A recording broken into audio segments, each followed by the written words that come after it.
I believe free TV is a national treasure. It should be protected. I think that's a tremendous threat to free speech in general in this country. I'm desperately concerned that the government is going to silence us, confiscate our stations. It could literally put us off the air. Many of those stations show religious or minority programming. I think it's a terrible precedent for the FCC to do something like this. Stop the spectrum auction. Vote no against the spectrum auction and protect LPTV broadcasters. Welcome to Crosstalk. My name is Dr. Randy Weiss, and today I must fulfill a promise. When the cameras are turned on, my preference is always to explain things that I've been learning from challenges being faced in my own life. Pain and joy keep life real, and, well, my life is full of both, just like your lives. We all face challenges. Challenges lead to growth, and growth leads us to new exploits. One of my favorite Bible verses comes from the prophet Daniel. The people that do know their God shall be strong and do exploits. Exploits is a great word for people who enjoy adventure. You know, life is an incredible adventure if you're willing to live it. If you can decide to walk by faith into the unknown that we call tomorrow, you will find your future filled with opportunities for great exploits. To live with less enthusiasm is to miss what faith brings to our existence. Now, recently, I promised to tell you about my personal adventure into TV broadcasting. This has definitely become an exploit. TV broadcasting is very different from TV program production. Production is about cameras and microphones, editors, lighting, program content, and finding broadcasters who are willing to carry the programs we produce. Broadcasting, on the other hand, is about transmitters, antennas, satellite systems, and the FCC. I want to discuss the FCC, but first, I have an old story to tell you. Most everyone has heard the tale about the new bride preparing her first roasted brisket. Just prior to placing it into the pan, she cut the heel off of the roast. Her husband noticed and asked, "Why'd you cut the end of the roast off? That's the best part." She answered, "Well, that's the way my mother always did it." I asked her the same thing, and she said that's how Grandma does it. Well, the very next week, they happened to be at the ancient grandma's house, who coincidentally was in the middle of preparing her famous brisket. As always, Grandma cut the end off before putting the roast into the oven. Unable to contain herself, the young bride asked why she did that. Grandma never blinked. "Darling, I got this lovely roasting pan for my wedding in 1934. It fits in my oven perfectly. When they start making roasts that will fit my pan, I'll stop cutting off the ends." And now, the moral of the story. Confusion exists until people begin asking the right questions. You see, ovens used to be much smaller than what we find in modern kitchens. Pans have become much larger to accommodate the larger ovens. There was no longer any need to cut the end off the roast because everything around the roast has changed since 1934. But you know what has failed to change to meet the changing world in which we live? The Federal Communications Commission. The FCC was empowered to authorize television station licenses in 1934. Things have changed since then. Technology has changed, consumer needs have changed, but TV broadcasters are still being shackled by the FCC to live with archaic rules that are as ancient as Grandma and as ridiculous as blindly cutting the end off the roast. Such as LPTV broadcasters will be stopped from providing free broadband internet along with free TV. Unfortunately, the FCC has determined it must restrict TV broadcasters to living in the dark ages until the day the FCC can shove 4,000 TV broadcasters over a cliff, including countless Christian TV broadcasters like us. Congress is ready to vote to give the keys to the bulldozer to the FCC, and Christian TV broadcasters are going to be pushed off the cliff. Will you watch us be destroyed, or will you vote to stop a needless tragedy? Listen to this very brief interview for a deeper glimpse into what's happening. What do you think would be the end result then if we shut down not only LPTV, but all the translators that are helping full power stations, as you mentioned the one in Salt Lake City, reach all these various folks? It'll be a crisis. People who depend on television for their news, weather, entertainment, people who depend on translators to get those services, it'll be stopped.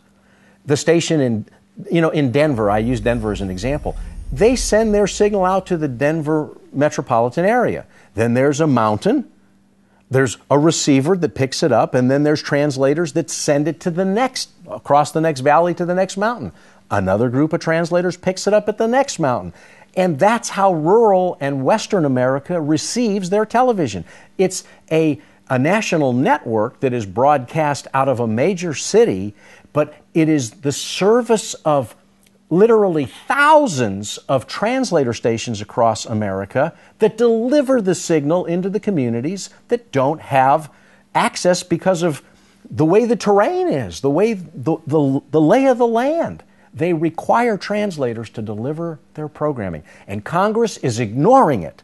How could these giant broadcasters, how are any of them going to be protected while at the same time small stations that are really the root and the heart of this country can be confiscated? If you give the giants enough money, and the giants on the wireless side sort of split it up with the giants on the broadcast side after the auction, those are the companies, those are the entities that have the lobbyists that buy their influence in Congress. And what influence do the small guy, what influence do the little guys have? Unless viewers pick up the telephone and call Congress, there is no influence because there are no lobbies representing the interests of the little guy. We've been talking about prices and the cost of doing business. When a large group of organizations or when a large organization takes over whatever entity or whatever infrastructure or whatever item it is, do prices tend to go down when there are fewer people from whom you can purchase an item or availability, or do prices go up? They go up because of greed. They go up because there's no incentive for prices to go down. They go up because the consumer has less choice and they have to pay the price. But what makes it even worse is when there's a monopolistic effort to control something like technology and the delivering of a service that all Americans need, you also lose the competition for innovation. And that's what's so counterproductive in this discussion. If the wireless companies would acknowledge their architecture is just backwards, it's a unicast, one-to-one technology that's doomed to fail. The internet cannot succeed on a one-to-one distribution of information because there's too many people who want the same information, and they have to replicate sending it again and again and again, and it plugs the pipelines. It must be a broadcast methodology that works hand in hand with a unicast technology. And broadcasters broadcast. We were wireless before wireless was cool.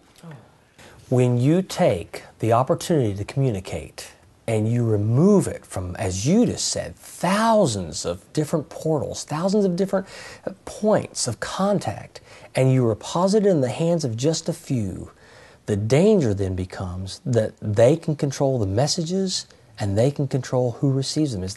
Am I right? If half a dozen companies become so big, and there's already 80% of the internet access in our country is already controlled by 5 companies, period. End of story. 80%. Okay? 5 companies. There's only a handful of companies that would be participating in this auction because there's only a handful of companies that are so stinking wealthy and have been so enriched through the monopolies that they control that they would be able to silence those who they do not like and control everything they want. If companies become so big and so powerful at the hand of the government, it's the government who's allowing this, don't you think that if any of those companies along the way were not going to be friendly to the message of the government, that the government might pull their chain? At some point, there's a cooperation between government and monopoly that will lead to the control that will not be friendly to our worldview and keep our voices for the everlasting gospel hidden. Hakuna Matata, what a wonderful phrase, because it means no worries. Yo, my name is Tyler Calkins, and we are here with Highway 146 at a very special edition.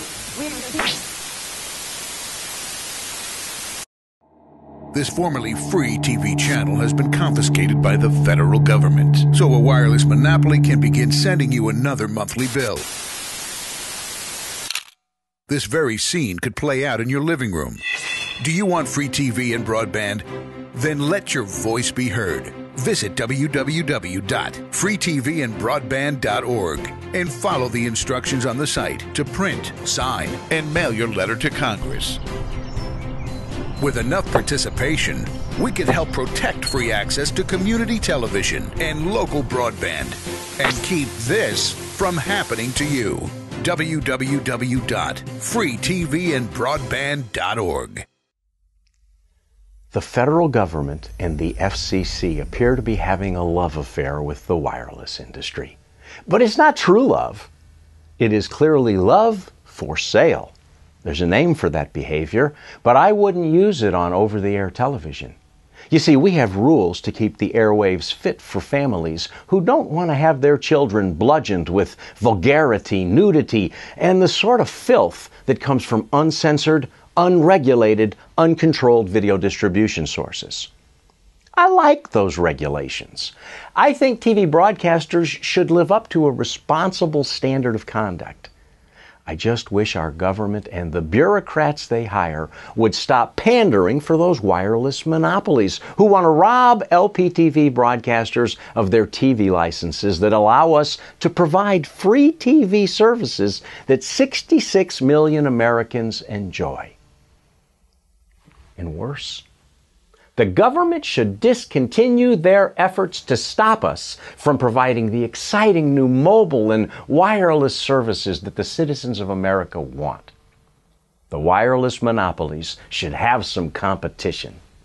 Instead of shoving us over a cliff into a mass grave, we should be allowed to offer alternative technologies and reduce the costs paid by struggling families. Let me be specific. If Congress fails to change course, AT&T and Verizon will soon own the airwaves legally licensed now by TV broadcasters. Instead of competing for customers honestly, they will capture what they want through powerful, successful lobbying efforts in Congress. When 4,000 TV broadcasters have their businesses confiscated, the wireless companies will be the beneficiaries, and the price will be paid. It's going to include the loss of Christian voices, and another cherished freedom will be under attack by a powerful government that appears too big to stop. I want to be just succinct because I know this sounds like something that could only happen under a communist dictatorship. But our stations and those of many Christian broadcasters, along with other community TV stations and TV translators, will be confiscated by the federal government to benefit giant wireless monopolies unless something changes immediately. In the simplest terms, the government is picking winners and losers again, and they have determined that TV must lose so wireless can win. Perhaps what is not obvious to my viewers is why I have only recently begun mentioning anything about these incredible challenges. Well, there's a good reason. I've not talked about the TV stations that I've built because this is a ministry program, and the ministry did not build the TV stations. Broadcasting was a personal project developed by me and my wife. Now, I can tell you that our ministry was blessed by the efforts, and we've been able to help countless other ministries who enjoy having their programs aired on our local television stations. But I was concerned that if I used ministry airtime to talk about our personal broadcasting efforts, you might be distracted from the actual teaching or evangelistic purposes of this work. Additionally, since many Christian broadcasters do fundraisers and telethons to build their channels, I wanted to avoid that sort of confusion. For example, it would have been a conflict if some viewers wanted to help our local TV broadcast efforts while other needs existed to maintain the important missionary and evangelistic outreaches of Crosstalk. I just never felt that our launch into broadcasting was a topic that I was supposed to bring up in our regular ministry programs, at least not until now. Don't be confused. I don't want your money, but I will ask for your prayers because without them, we are going to be pushed off the cliff that I mentioned. And I do need you to get a pen to write down a website so you can make a few phone calls to Congress and help us stay alive. In a moment, as promised, the curtain is pulled back, and I want to tell you the rest of the story. Please stay tuned. What if there was no more local news, sports, severe weather warnings, catastrophe coverage, school closing announcements, Amber Alerts, favorite TV shows? Congress is planning to auction local TV airwaves in order to balance the budget, which could mean no more local TV. Take action now. Call Congress today and tell them to leave local TV alone.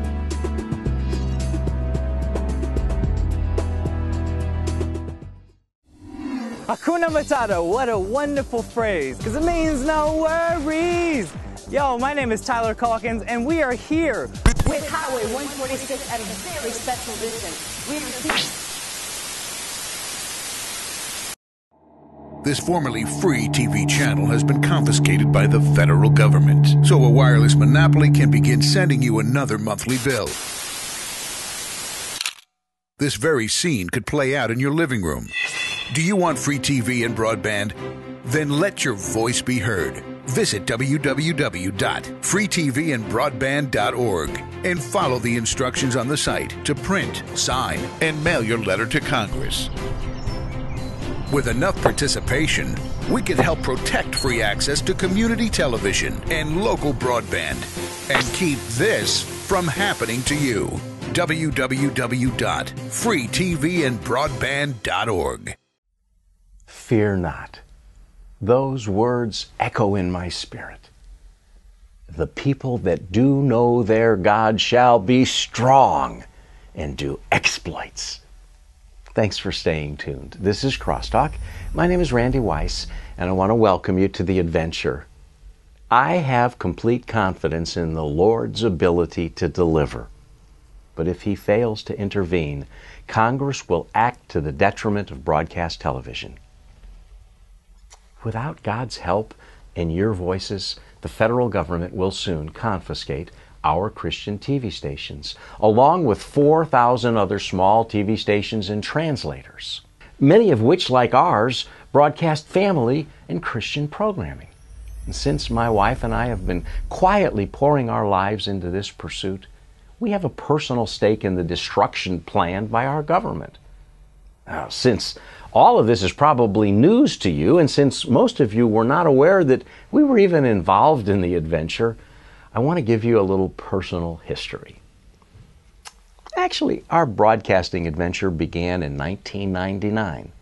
I assumed we'd build one station, program it from a small satellite dish with existing Christian ministry shows, including the weekly airings of our own programs, and then we'd just let it run.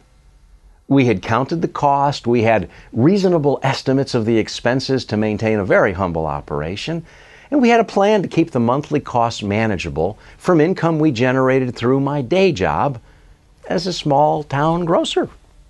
Yeah, for those of you who always assumed I'm a TV preacher and make a living through the ministry, nothing could be further from the truth.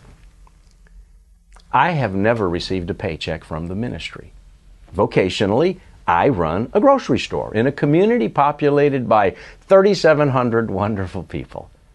We've been on the same corner since 1975. So most of the kind folks in our town have bought their meat at my store, and many of our long-term employees have been taking care of the same customers in my store since the 1970s. In simple terms, I run a nice small town family supermarket. I probably operate the only supermarket in the nation that doesn't sell cigarettes, tobacco, beer, wine, or Playboy magazines. Financially, those things hurt us. I know it disappoints some of our customers, and we end up sending some of our customers to have to go to our competitors because they want things that we refuse to sell. But God has always made a way for us. I run an honest business, and I'm thankful that it has allowed me to remain in the ministry as a service to the Lord, not as a job or a career path. I'm a grocer. It's not a glamorous vocation, but it's honorable. In many ways, I'm just like other small businessmen populating Main Street America. Some might say I'm an entrepreneur. I just see myself as a man blessed to have been able to make a living in business so I could invest my life in the eternal purposes of Christian ministry. I know to whom I am indebted. It's not to my viewers. When my wife and I decided to launch out into broadcasting, we determined we did not want to start off in debt to our viewers in that venture either. It would have changed the texture and flavor of the effort if we looked to our friends for our success instead of looking to God. It is He who sent us on this exploit, and we serve at His pleasure. With His help, today you understand the stakes, the story, and the next steps to be taken. In that spirit, I want you to see the whole picture. That way we can avoid confusion and you'll know how you can pray for us. Visit the website, www.freetvandbroadband.org, for specific details about the current dilemma. But for the moment, you can't always know everything about a situation or a person by looking at a website. You know, some things are just unexpected. For example, you probably didn't know that when I was just a kid, a giant charging wild boar attacked me. Before that day was over, I had shot and killed one and been chased up into a tree by another. If my dad hadn't killed that animal, it might have killed me. Now, if you don't believe me, the head of that beast still hangs in my garage because my wife thinks it's too ugly to bring into the house. You probably didn't know that when I was a teenager, I shot a polar bear. Do I hear an audible gasp? Okay, I know most folks think polar bears are cute, fuzzy, white, endangered mascots of soft drink commercials or the poster children of global warming. But when I was still in high school, my dad taught me about exploits. We went hunting on the frozen Arctic Ocean. I killed a 1,000-pound polar bear. You don't believe me? Well, he's hanging outside my real office above the dining room at my home. My wife thought it was pretty enough to bring into the house. Full disclosure, this is not my real office. This place is only a TV studio. It's much too neat to get any serious work done. I work in a tornado. But this office is also where I keep the other animals my wife won't let in the house. You see, you're only allowed to see what the cameraman or editor wants you to see. I see much more. I see a room full of stories about my dad. By the way, this is a bust of my dad. It was lovingly sculpted by my son Joshua, the cameraman editor. For me, this room is full of memories about exploits. Josh never lets you see the carnage hanging around here because most folks would simply misunderstand and might be distracted from the truths I teach about life. See, I don't really hunt anymore. These animals are all from the 1960s when my dad and I hunted together. But today, they're relevant. Another example, I mentioned that I shot a polar bear, but the real story is that before I shot that monster, I watched another polar bear nearly kill my dad. Don't believe me? I have the skull with the broken tooth smashed by my dad when he whacked it in the head with the butt of his .458 Magnum rifle to save his life. It's true. Exploits leave marks and memories. I have been on many exploits in my life, and I have the marks to prove it. I am in the middle of one right now. As a Christian LPTV broadcaster, I am facing the biggest giants imaginable. A $1 trillion wireless industry, the FCC, and the Congress of the United States. They all seem intent on destroying our dreams. But with a fella in the Bible, I can honestly say that the Lord delivered me from a lion and a bear and even a wild boar. I don't have that fella's courage. I don't have his weapon, and I can't say I was protecting my father's lambs. But I am trusting my Heavenly Father to deliver us from some giants. This battle to declare our faith will be lost or won by faith. And I hope you will encourage mine and pray with me. This is an epic struggle that few citizens even realize is being fought. Well, now you know the backstory. We just want to continue serving our communities and sharing the gospel. We just need the government to leave us alone. Will you act on my behalf? Will you pick up your phone and call your congressman? The phone numbers are available through a simple link on the website, www.freetvandbroadband.com. The message to Congress is very simple. Do not confiscate any small TV stations through a spectrum auction. When you pray and when you call Congress, just ask two things. Congress should not authorize a spectrum auction. And two, Congress must protect every LPTV and translator TV station. Thanks for being a friend. Friends don't let friends get pushed off a cliff. Call your congressman today. I look forward to the day when I can declare victory in this struggle, because I want to get back to the things that matter to this ministry. Remember, Jesus changed my life, and He's still in the life-changing business. Thanks for watching Crosstalk. Because He loves me, I will follow Him. Because He loves me, I will follow Him. Because He loves me, because He loves me, because He loves me, I will follow Him. Because He loves me, I will follow